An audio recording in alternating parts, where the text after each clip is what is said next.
Okay, and just to get started, I'm Jennifer Kim from the Cancer Caring Center, and this is our Cognitive Toolbox monthly group. And it's basically designed to help you with cognitive therapy. And because at UPMC Rehab Centers, they do cognitive therapy, which is you can go for a number of weeks, or you can get a prescription from your physician. But and Marissa can tell you a little bit more about that. But really, the whole point of this particular monthly meeting is just to give you actual tools that you can walk away with and things that you can practice. Each month we have a different topic, and if I'm correct, I think Marissa is talking about attention. Yeah. I remembered. Good job. That's pretty exciting. I just wanted to let you know that I set it up that the Zoom link is the same for all of the months, or for every meeting in the whole month of 2021. So if you keep this on hand somewhere, you'll be able to get into any meeting, and it's always on the fourth Monday of every month, unless it falls on a holiday or something like that. So we welcome you, and we are grateful you're here. I think, and we are recording now, but we will. I will stop the recording once we get into questions. So if you want to ask a question, or if you would prefer just to put the question in chat, if you would like to ask it in private, just put chat, put the message in chat in private, and then to me, or to Marissa, and then we can answer that without sharing who you are. But I'm grateful that everybody's here, and then I am going to turn it over to Marissa. Okay, so I will go ahead. So hi, everybody. Just at a glance, I don't think any of the names seem familiar from the last presentation. So welcome, and thank you again, Jen, for having me back this month to present. So I'm going to go ahead and share my screen now. I'm going to stop my video. And can everybody see this screen?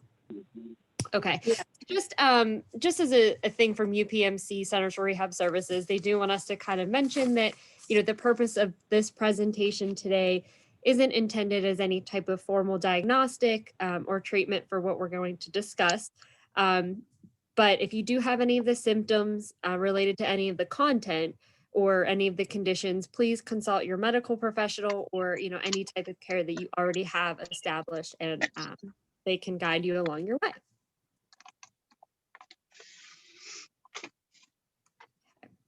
So the last time that I chatted, or that I joined the meeting, was I think in November. And at that time we had focused on word finding as some cognitive characteristics that can occur as a result of cancer, chemotherapy, radiation, and all of the treatments.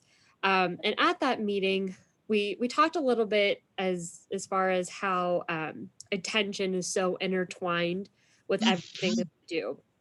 So the request was actually to talk about attention this month, which I believe my boss, John Goldaine, also presented at some time in the fall as well. So some of this might look a little bit repetitive, but feel free to jot down any questions like Jen said, and we can go ahead and address anything else at the end.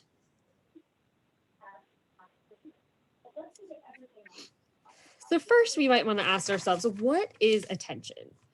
Attention is really a very important cognitive ability that we use very, very often, probably more than we pay attention to, no pun intended, every day. So in our driving, how we're preparing meals, how we're handling tools, and are we doing it safely, performing different tasks at work, with school, paying attention to conversations.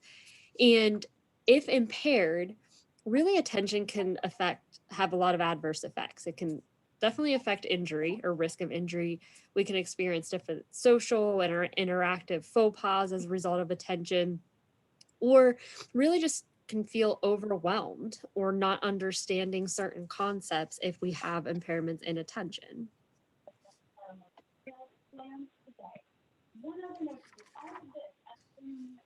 So what do our attention skills help us with? Like I said, they help us to focus with different tasks at hand, to learn and understand written communication, oral communication, and to think about a given subject, whatever that subject may be. It's our ability to concentrate on something in an extremely noisy environment, if you work in an office, or if you're in an environment maybe with an open floor plan where someone may, or you have traffic going back and forth all the time.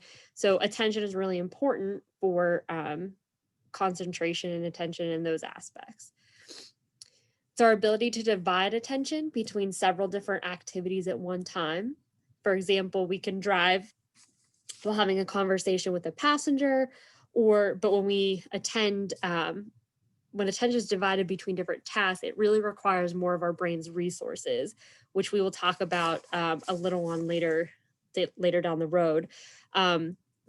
It's important to remember that while we try to manage several tasks at one time, our brain isn't giving 100% effort to 3, 4, 5 things at one time. Aging is certainly correlated also with a decrease in attention resources. And as we age, we have higher sensitivities to different interference. I know even just myself, probably when I was in graduate school or undergrad, my ability to attend to study was a lot different than it would be now. And so that's something to also keep in mind. It also can help us with learning new concepts, paying attention to what's being said, or what teachers tell us, or what's being said in a meeting or this presentation. Concentrating on our ability to, or concentrate and our attention to read a book. And really, I say this is kind of the title of the presentation, but without attention, we really couldn't do many other things. We couldn't memorize or master new material. It really is the foundation for most of the things that we do day to day. I tell all of my own patients, we can't remember things we're not paying attention to, period. And so that's something really important to keep in mind as you might experience cognitive changes during or following cancer and the different treatments. Attention's not only strongly dependent on what we have happening around us in our environment externally, but a lot of times internal distractors can be just as adverse than the external things. Our mood, our motivation, our priorities. Are we even interested in what's being said or what you're reading? That certainly can have an effect on how you're able to attend. Also, the capacity to easily engage in something, release, which we'll talk about this a little bit later, and then re-engage is something that is a very inherent quality, and it's really needed to help us process a lot of information, skipping from one thing to another. And like I said, we'll explain this a little bit further on down the road. There are also different forms of what we call alertness. So we have what's called tonic alertness, which is also called wakefulness. And this typically occurs during the first part of the day and can be combined with our sustained attention to enable us to carry out different activities, physical activities, cognitive activities that could go on for different periods of time. Then we have a term which is called phasic alertness, which are temporary changes in our wakefulness or our tonic alertness. This is typically triggered by different events that we might have in our environment. For example, if somebody enters a room, where you hear a loud noise outside, it can cause you to temporarily disengage from the activity at hand. If the event is irrelevant to you, it can actually, you be able to quickly disregard it. And then thanks to mechanics of what we call inhibition, you should be able to return to fully engage in an activity that you were already performing.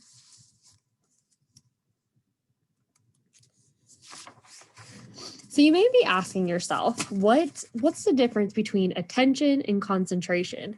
And I think, even myself, I'm guilty of using these kind of interchangeably sometimes, but there really is a difference between attention and concentration. Attention is our on and off ability it's an on and off activity, I'm sorry, that we can choose to pay attention to something or not. So it's our brain's choice. On the other hand, concentration has different levels or different degrees, but it's hard to kind of measure these different levels.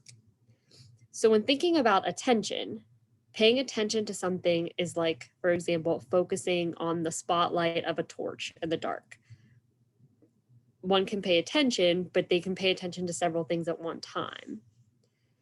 When you talk about concentration, sometimes someone can become oblivious of their surroundings. For example, a player that's engaging in a sporting activity, or a musician that's trying to make a new melody or a new tune has a certain degree of concentration that they're engaging in. The process of paying attention for any length of time is what we refer to as concentration. So the attention aspect kind of rolls into that concentration when we're attending for a certain period of time. And this can be improved with some practice.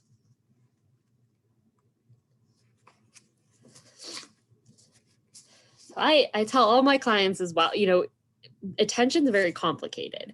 It's not just your ability to sit and watch your favorite TV show for a certain period of time, or just pay attention to a conversation at a table.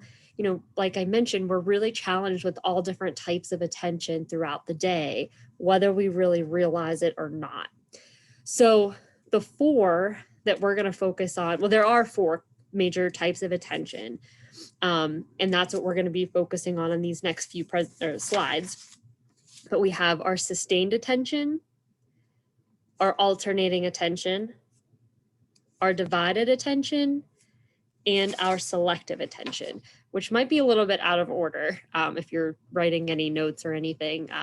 We're going to start with sustained, go to selective, alternating, and then divided.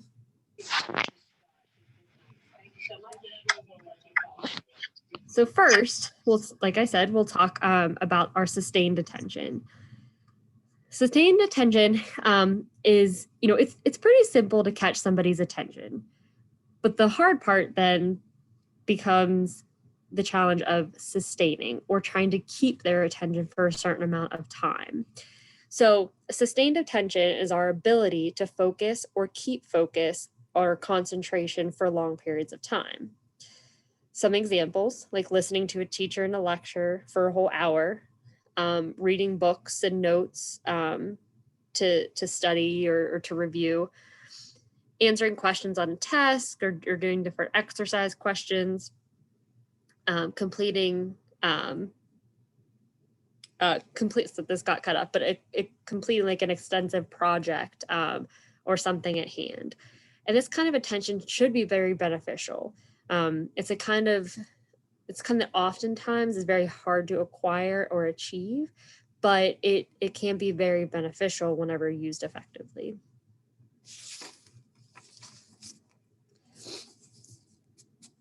So the next type of attention that we have here is selective attention.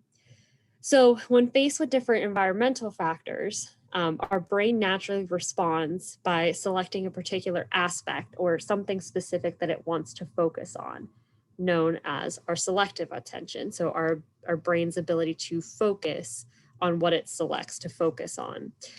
This is what we use most of the time. And we're exposed to this a lot throughout the day.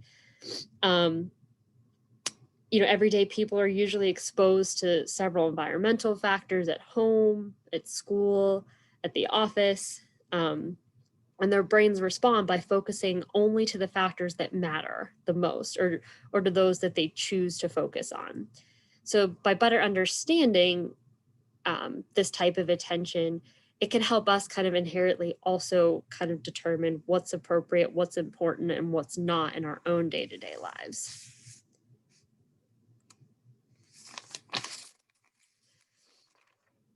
Okay, so the next type of attention that we have is our alternating attention. And as the name suggests, it's our ability to switch immediately or immediately transfer our focus from one thing to another. So our brain is also has the ability to instantly adapt, even if the activities are different, or the complexity of the activities are different. Like selective attention, it's also the ability that's used a lot of the time as well. I'm sorry, this is also used often as well, like the selective. Every day you need to make sudden changes in your activity or action. You might even be experiencing it now, trying to alternate if there's something else going on in the background, of where you're listening to this meeting. So, every day we're using this, which requires us to be able to shift our attention.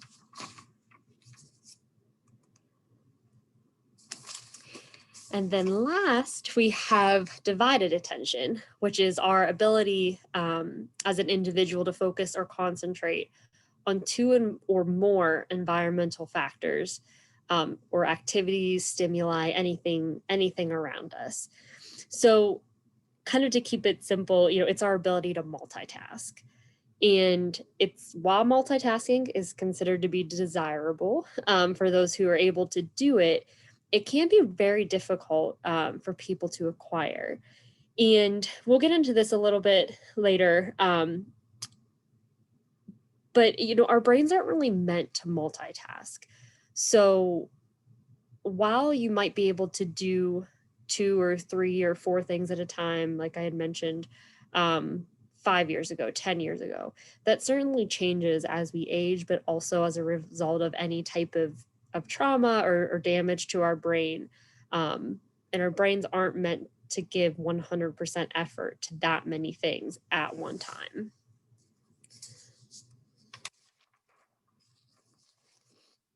So there are some different computer-based attention training programs that are out there. Most of the tasks that are used are computerized to kind of get to the level of skill that they need to. But the formal attention training programs can be purchased. Some alternatives though are different video games. For example, shooting at targets while there are distractions around. I know from a cognitive therapy standpoint, we have a lot of games that will also focus on, developing these kinds of skills and trying to attend while challenging our brains to do different types of attention. We can also do tasks that focus on training in specific areas of attention. So very specific to sustained or alternating or divided.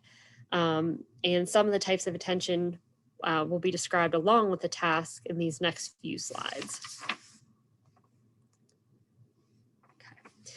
So when we're talking about focused attention, we're talking about our ability to respond to stimuli, which are sequentially presented in a certain way. And that can be something that's visual, it can be something that's auditory. So, for example, kind of going back to watching for targets. So tasks in which you're tasked with watching for targets, for example, maybe arrows or letters, numbers, anything like that, which are then interspersed with different distractions. And so your ability, this is addressing your ability to be able to focus while you're having some other types of stimuli. Then we have our sustained attention. So in these tasks, again, it's their ability to maintain a constant response in the face of repetition. Tasks like this might include listening for increasing or decreasing, ascending or descending sequences of numbers that are presented verbally, or alphabetizing words in an orally presented sentence, which are some of the activities I know that I use a lot from a cognitive therapy standpoint as well. For selective attention, again, our ability to maintain a response in a set despite distractions, or in the ability to kind of drown out competing information. Tasks like this might include listening for a certain tone or a word when competing with background noise, and trying to really focus it on that one stimuli, or focus on watching for visual cues like arrows, on the screen. I know I was even doing something with this with a client today, and we were working on some visual attention with the visual distractions. And so we'll get into strategies a little bit down the road, but there are strategies and tools that can help us with these kinds of things.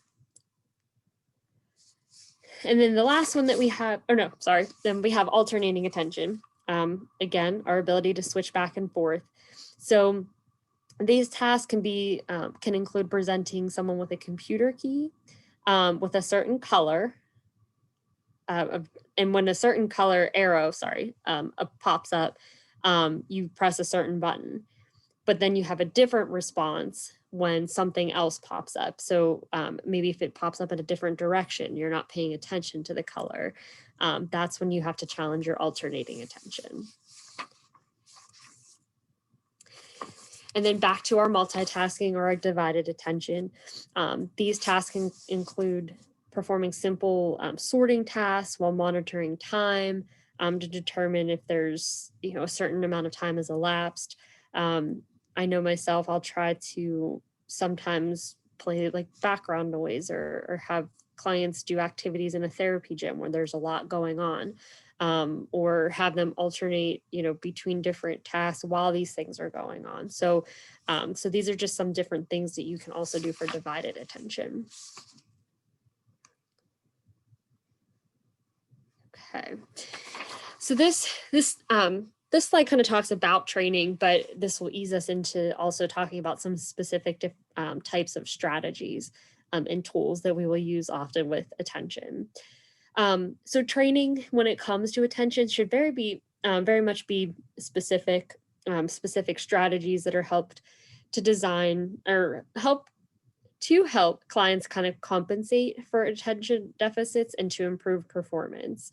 When it comes to the cognitive therapy, we do some training activities, but a lot of the focus is often on, okay, how did you compensate? What strategy did you use? How can you make this more efficient for yourself? And I think, everybody is different, and what works for myself might not work for somebody else, and what they do might not work for me, and that's okay. I tell everybody, I don't care as long as it helps you. It doesn't matter to me. But my job is to help find these strategies to help with these types of impairments that really can affect all of us in day-to-day life. So one of the things we have on here is verbal meditation, or mediation. And that's when you talk yourself through a task. So you verbalize the stimulus and you're kind of constantly checking in with yourself to keep yourself on task. I know this is something that I do every once in a while, and sometimes I feel like I'm talking out loud to myself, but that helps me, and that's okay. Rehearsal of strategies can be very helpful in trying to kind of just repeat the information over and over again to help with a certain task. Pacing can be very important. Reducing the impact of information overload caused by decreased processing speed is something that can be very helpful. I don't know that I touched too much on this later on, but another thing that I didn't mention was processing. So processing is very key also with attention, but then also different cognitive processes and tasks that we will need throughout our days. Processing is basically the speed in which we can take in, process, and encode information. So if we're doing things too quickly, or if somebody is talking too quickly, or reading out loud to us too quickly, or giving us directions too quickly, it really can kind of cause an overload. And somebody might have moved on to the second or the third step in something that they're trying to say. And if you're still processing the first, then you're totally missing any successive information. So self-pacing can be very helpful just, for attention, for processing, and then, for memory. And then the last one on here, positive self-statements. So try to reduce frustration and fatigue, because the more that we have these internal stressors, these internal distractors, the more it can affect your attention. Okay. So kind of going a little bit more specifically into strategies, this will be kind of the bulk of the rest of the presentation with some other things here and there, but the big things are going to be the use of the strategies, which is what we're all here for, right? We want the strategies. So the first thing on here, reducing distractions.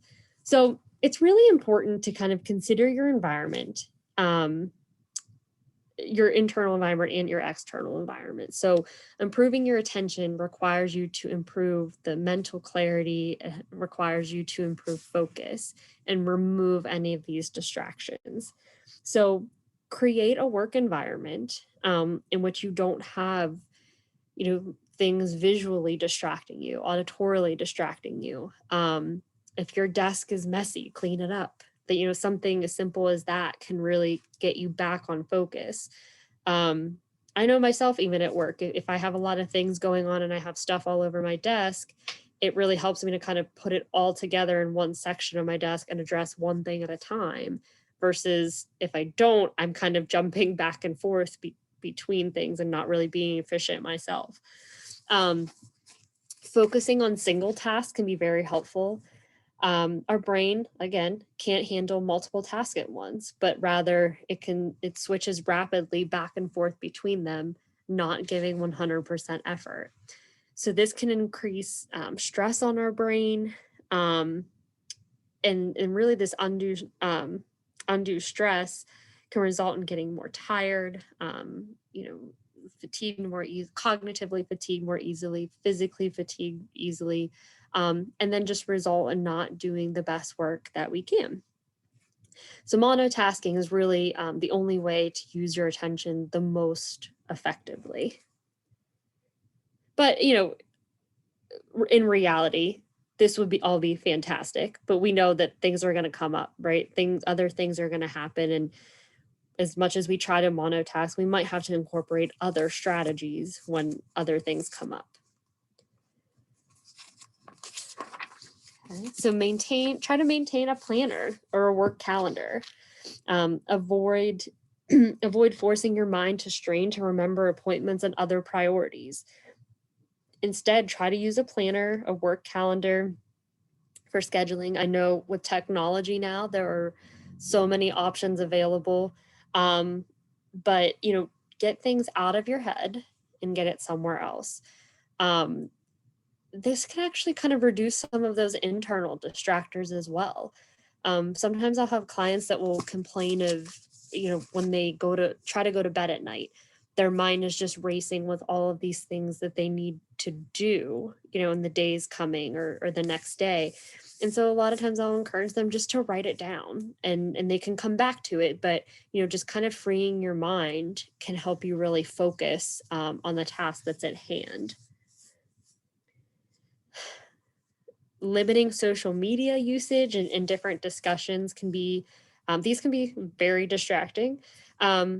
Maybe, if you notice that becomes a problem, just give yourself a few hours a day where you turn off notifications or, hide apps from yourself, just so that you don't have that immediate urge to go on and distract yourself with those things. Try to minimize your social media windows. I'm only going to look at certain times of the day, or, I will only look at it when I complete X, Y, and Z tasks.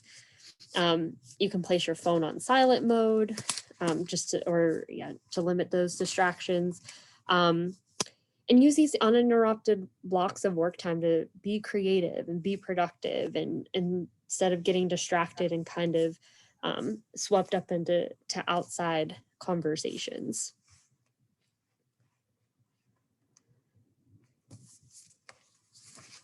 Okay. So for most people, it's really, finding the most effective thing is to find strategies that work for you and to stick to a few of the guidelines. So for a lot of times in my own sessions, I will encourage what's called metacognitive thinking or metacognitive awareness. And this self-awareness can be very important. So, it's your ability to learn and be aware of your current level of tension, fatigue, concentration, and then kind of monitor when you need to take a break or how you're doing, and kind of evaluating, okay, what's my stress like? So kind of actually coming up with a scale. What's my stress like? Rating that. What's my relaxation like? Rating that. And if you're about to attempt a task, look at your scale. And if your scores between a certain number, then you can maybe go ahead and proceed in doing whatever task. But if it's maybe a high stress or you're not feeling relaxed, maybe that's a time that you give yourself a break and you come back to things later. I also will incorporate this a lot when it comes to learning and figuring out strategies. I tell a lot of my own clients, we can't problem solve for every situation that's going to come up in day to day. So if you have this self-awareness, you can kind of learn to monitor things yourself. So this is the task at hand. I know that I have trouble in this situation. What can I do to make it more effective? What can I do to make it more efficient? Right? So your ability to kind of self-evaluate and be more self-aware can be very helpful.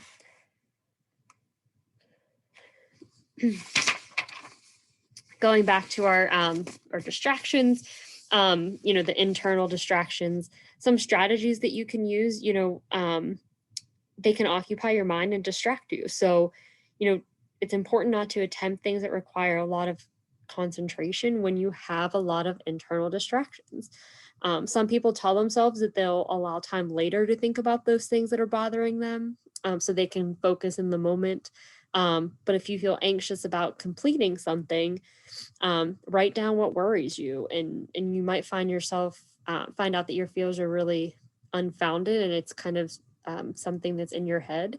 If it's not something that's in your head, then just simply writing things down can be very therapeutic in dealing with how you're feeling. And build your confidence. Aim for progress rather than perfection every day.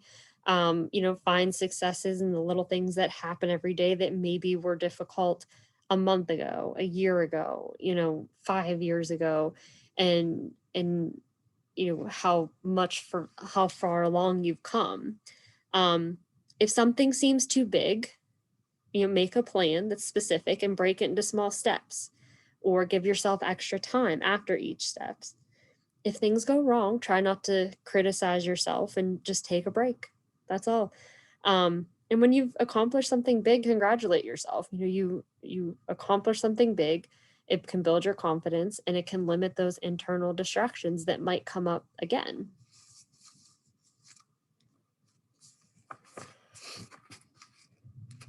Planning can be a very effective strategy as well. If you can plan or write down tasks, it might seem like it's a little bit easier. I know for me, one of the biggest internal distractions for myself, and maybe, we can all kind of bounce ideas off after this, but for myself, I know I get very overwhelmed when I know that I have a lot of different things I need to do in a day. So if I keep that in my head, I will continue to have internal distractors. But if I write them down and plan out, it's just really kind of amazing, like how much better you feel just by writing it down and getting it out of your head. Prioritize things and, agree to complete 2 or 3 small tasks a day. Prioritizing those tasks, and anything that isn't done can be done the next day. Be flexible, kind of also going back to, giving yourself some grace when things happen. If things don't go as planned, just replan, or give yourself a break or switch to something else. Just try to kind of be flexible, especially as you're kind of on this journey of trying to figure out what helps and what doesn't help. And then monitor our fatigue. So it's important strategy that we can use. And a lot of times when individuals with chemo brain have higher levels of fatigue than normal, they really have to be aware of that fatigue to monitor impact on attention. And something that might kind of come as a result of that, of monitoring your fatigue, is if you are able to kind of monitor it, you can also schedule and plan things based on times of day when you feel the best. So again, this is something that we'll incorporate a lot. If I have somebody that does better reading a lot, if they have a job that involves reading a lot and they do better after lunch, we kind of try to plan their day so that the hour, 2 hours after lunch is designated for reading. Or just if you're aware of your fatigue, you can kind of plan your day a little bit better.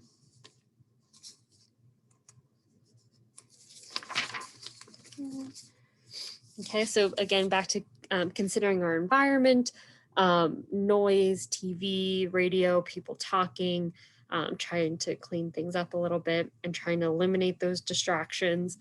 For example, if you want to talk, but it's too noisy in a certain room, kind of change your environment and go elsewhere, or turn off the TV. If you can't change the environment, if you can't change, then try and move to a new environment. If you're unable to do that, write down your task, and then you can always come back to it at a later time. Give yourself brain breaks and period for your brain to kind of relax before continuing. Sometimes I'll have patients that will actually set alarms to do that, because I know sometimes you kind of get in a groove for a certain period of time, and before you realize it, you've been working for too long and it kind of hits you. But if you can give yourself like little breaks throughout the day, even if it's something as simple as getting up and going to grab a glass of water, or going just to step outside for a minute, those little breaks can really help for the duration. I always compare it to a marathon runner. So marathon runners don't just go out and run 26.2 miles. Most of the time they're taking a break to grab a Gatorade, or use their energy chews or something like that. They're doing kind of the same thing for their body and giving their body that boost periodically throughout their run. Your brain works very similarly. Okay. Overall health is very important. Our sleep, our nutrition, our hydration, and exercise are all very important. A well-balanced diet, make sure you have a regular and sufficient nighttime sleep, as well as sleep breaks during the day if needed. Your body and your brain are in a healing process, and so it's okay to be tired, and it's okay to let yourself take a little cat nap if you need it, if it'll help you for the duration. Try and do some exercise. I know sometimes that's hard right now, but anything to kind of get your body moving. And relaxation is really overlooked sometimes, but it really can help with a positive and healthy lifestyle. I have a lot of clients that really get into meditation. Actually, kind of it's one of the next few lines down, but going for a walk and meditating and yoga are very good ways to relax. Or books. Books are good resources as well.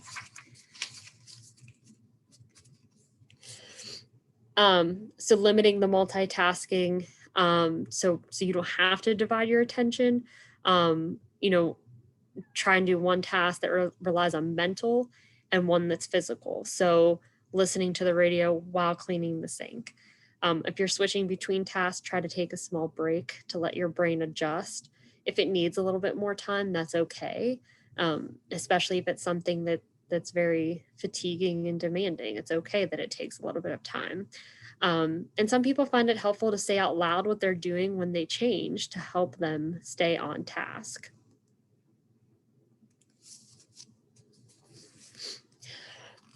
And something I don't know, I personally think that this is something that's a little underrated, but listening and following conversations requires a lot of energy. Especially now, I hate to bring up COVID again, but especially now we don't have as much human interaction that we did at meetings when everybody could get together, or getting together for your classes and like group projects and things like that. So I really think that being on a computer all day for a lot of people adds another aspect to all of this that, I might not have put in this presentation a year ago, but, this is something that is definitely becoming challenging. So with that, listening to conversations in person, on the computer or Zoom, can require a lot of energy. So trying to self-monitor that so that you're aware when your attention's beginning to falter is important. And try to repeat important points in your head, or this is a good time to also use some memory strategies, like jot down some quick notes, or pay attention to the key pieces, the who, what, when, where, why. And I'm guilty, give a lot of extra information sometimes, and that can be kind of hard for someone who's having trouble with paying attention and remembering. So if you can just focus on who, what, when, where, why, you're limiting that extra information. Some different strategies specific to conversations can be helpful.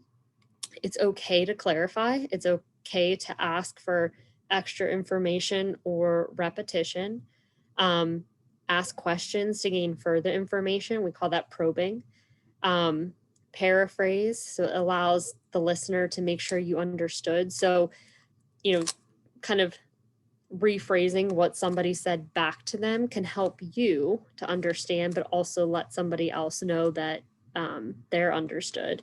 And then similarly of summarizing, so pull together those key points to conclude a topic.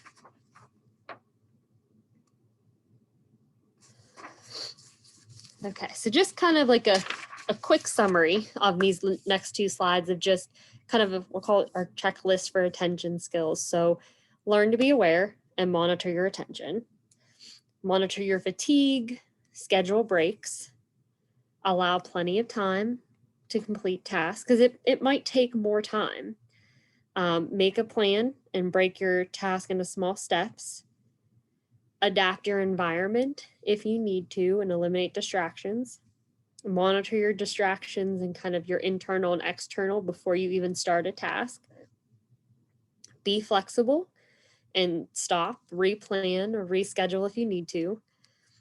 Develop alarms and different external reminders to help you with keeping focus. I'm going to stop right there for that one too. I kind of along with that distractibility, I had a client one time that had told me a strategy that one of their providers had given them. If you kind of have a hard time staying focused to even complete a task in a room for just 5 minutes, 10 minutes. I forget what the strategy was called, but basically they were instructed to go into a room, knowing what your intention is, set an alarm for 5 minutes. At the end of that 5 minutes, if your task is done, then move on to the next thing. If not, you can take a break or reset that alarm for 5 minutes. So that something as simple as that can be very helpful in management of the internal and distractions. If you're anxious, write down your fears.